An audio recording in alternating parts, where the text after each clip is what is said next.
kalau kita bandingkan dengan Ulangan 15 ayat 7 sampai 11 dikatakan, jika sekiranya ada di antaramu yang seorang miskin, maka janganlah engkau menegarkan hati ataupun menggenggam tangan terhadap saudaramu yang miskin itu, tapi engkau harus membuka tangan lebar-lebar baginya dan memberi pinjaman kepadanya dengan limpahnya, cukup untuk keperluannya. Hati-hatilah agar jangan timbul dalam hatimu pikiran dursila. Demikian. Sudah dekat tahun ke-7, yaitu tahun Sabat, tahun penghapusan hutang. Dan engkau tidak memberikan apa-apa kepadanya. Engkau harus memberi kepadanya dengan limpahnya.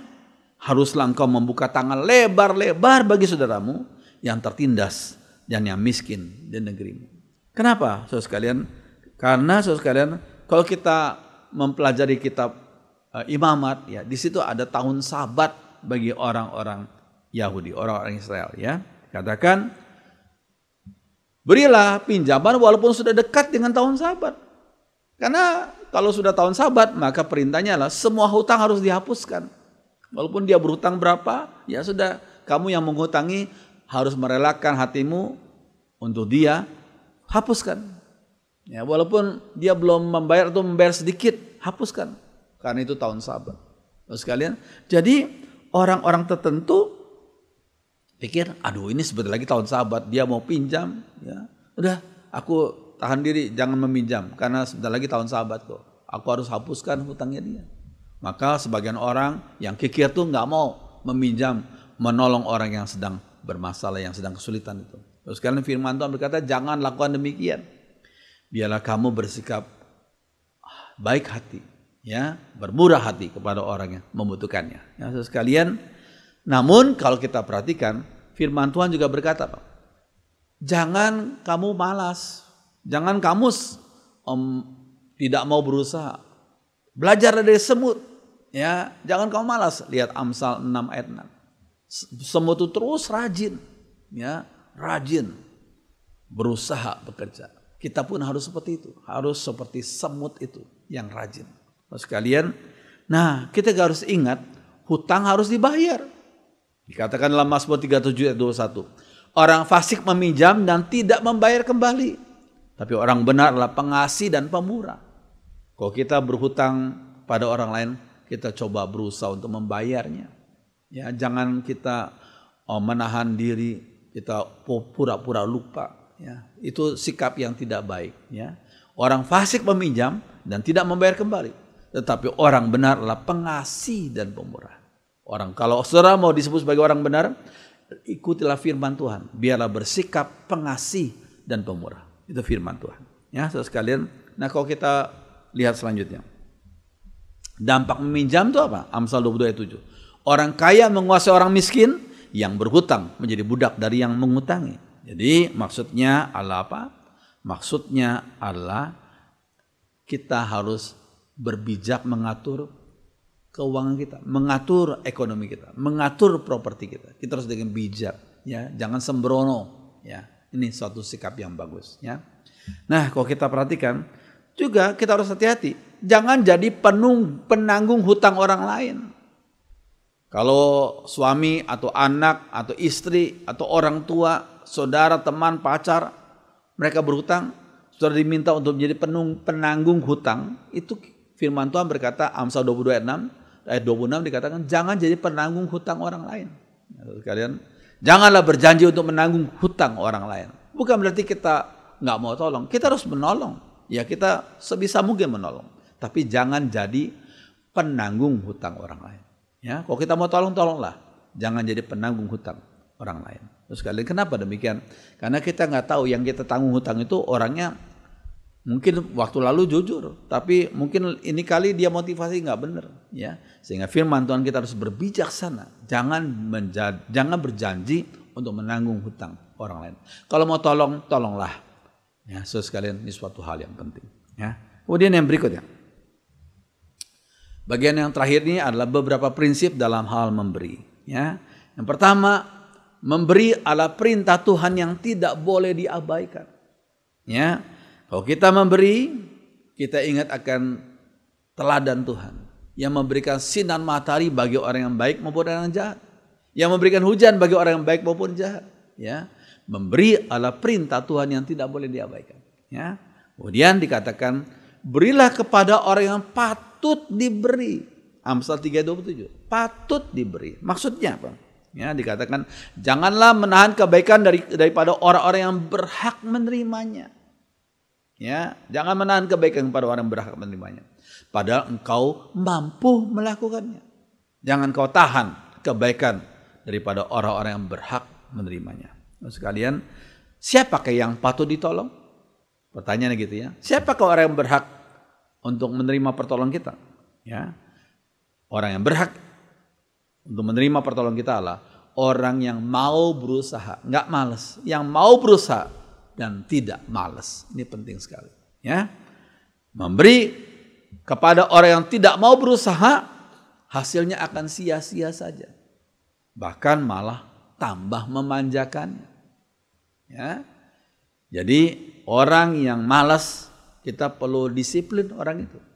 Tapi kalau orang itu mau berusaha, kita patut menolong orang itu. Ini suatu hal yang penting sekali. Ya. Yang ketiga, saudara sekalian, memberi hal yang dibutuhkan oleh orang itu. Yang dibutuhkan. Ya. Karena kita harus bedakan antara yang diingini dengan yang dibutuhkan.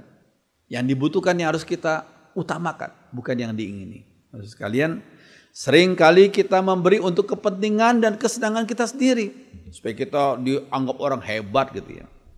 Ya, tapi yang kita lupa akan kebutuhan orang yang kita tolong itu apa sih?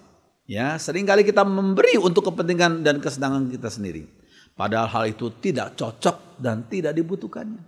Ya, dan sekarang kita perlu pahami itu. Nah, kalau kita melihat, nah ini pohon yang indah sekali ya, pohon bougainville yang bagus sekali. Ya, sekalian, kalau kita melihat pohon bougainville itu bagus, bunganya banyak. Karena apa? Karena ternyata ya ditanam di sebuah pot. Ya, pasti tanahnya terbatas, airnya terbatas juga. Kalau kita tanam bougainville di tanah yang nggak pakai pot, waduh, kita sulit untuk mengatur airnya. Ya, tapi tanahnya terbatas, airnya terbatas, dan sehingga pemotongan juga dia dialami oleh bougainville. Dia dipotong ya di beberapa tempat, di berbagai tempat yang memang tidak perlu. Akhirnya kemudian hasilnya indah. Hidup kita pun seperti itu. Ya, kita dipotong, kita didisiplin Tuhan, ya. Kita mengalami satu hal yang mungkin gak enak, ya. Sudah, biar kehendak Tuhan yang jadi. Ya, aku ini hanya sebagai tanah liat yang perlu dibentuk oleh penjunannya, ya. Tanah dan air yang terbatas dan pemotongan, tapi hasilnya adalah hasil yang indah sekali, berupa pohon bougainville yang begitu indah. Hidup kita pun sama. Terus sekalian, yang terakhir saudara sekalian. Nah, agar dapat menghasilkan mutiara, Allah mengizinkan pasir yang mungkin tajam itu masuk ke dalam tubuh tiram. Ya, tubuh tiram kemasukan pasir. Tiram nggak punya tangan, nggak punya. Bagaimana mengeluarkan pasir yang ada dalam tubuhnya? Bagaimana? Ternyata Tuhan tuh memberikan kemampuan yang khusus bagi tiram. Ya, berupa apa? Tiram itu menghasilkan lapisan lendir untuk membungkus pasir yang tajam itu. Satu hari 1 lapis. Hari kedua 2 lapis. Hari ke-7 7 lapis. 1 bulan 30 lapis. Ya, berbulan-bulan akhirnya lapisan tuh makin lama makin tebal, makin besar. Akhirnya orang menangkap tiram itu dan dibuka, ternyata ada mutiara. Terus sekalian, ini suatu hal yang indah sekali, ya. Tuhan bisa menjadikan kejadian yang menyakitkan. Ya, pasir-pasir yang menyakitkan. Tuhan bisa menjadikan kejadian yang menyakitkan untuk menjadi mutiara yang indah. Mutiara rohani yang indah dalam hidup kita. Luar biasa. Ya. Jadi jangan pernah kita bersungut-sungut kepada Tuhan. Tuhan, aku sudah setia iring Tuhan. Aku sudah setia melayani Tuhan. Aku sudah setia membayar persepuluhanku. Kok yang aku alami kok pasir-pasir yang tajam ini. Kalau kita setia, kita taat pada perintah Tuhan. Kita berkata, Tuhan, kami yakin. Aku yakin. Tuhan mampu menjadikan pasir yang tajam ini menjadi mutiara yang indah. Seperti yang Tuhan lakukan bagi tiram itu. Tiram, satu makhluk yang sederhana, bisa menjadikan mutiara yang indah. Apalagi kita sebagai umat Tuhan, ya, Tuhan bisa menjadikan pengalaman yang pahit itu menjadi mutiara yang indah dalam hidup kita. Puji Tuhan. Amin. Sekalian, mari kita mau menyanyikan satu lagu yang sudah kita tahu. Lagu ini lagu lama, ya. Bila kau berjalan dalam lorong yang gelap, tahanlah akan pencobaan. Jangan kau ragukan pertolongan Tuhanmu, sebab Dia sanggup menolongmu. Mari kita berdiri, kita nyanyikan lagu ini bersama-sama. Lagu yang sudah cukup lama ini.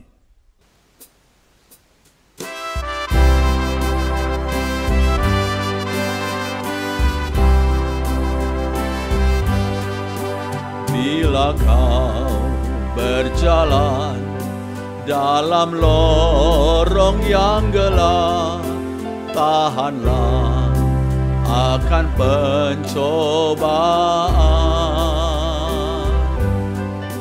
Jangan kau ragukan pertolongan Tuhanmu, sebab Dia sanggup menolongmu.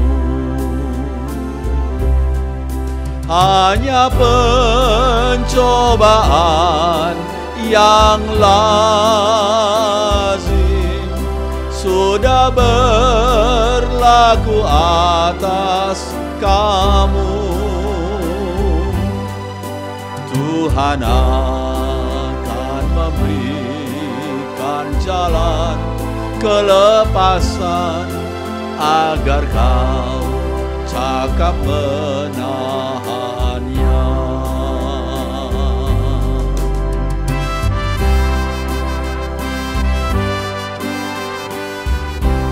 Perempuan saja.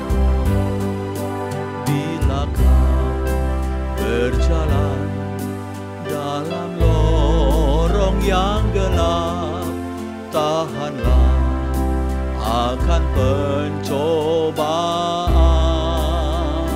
Pria saja. Jangan kau ragukan pertolongan Tuhanmu, sebab Dia sanggup menolongmu. Bersama-sama angkat tangan kanan. Hanya pencobaan yang lazim sudah berlaku atas kamu. Tuhan akan memberikan jalan kelepasan agar kau cakap menahannya. Hanya pencobaan yang lazim. Hanya pencobaan yang lazim sudah berlaku atas kamu. Tuhan akan memberikan jalan kelepasan agar kau cakap menahannya. Agar kau cakap menahannya. Agar kau cakap menahannya. Sekali lagi, agar kau cakap. Agar kau cakap menahannya.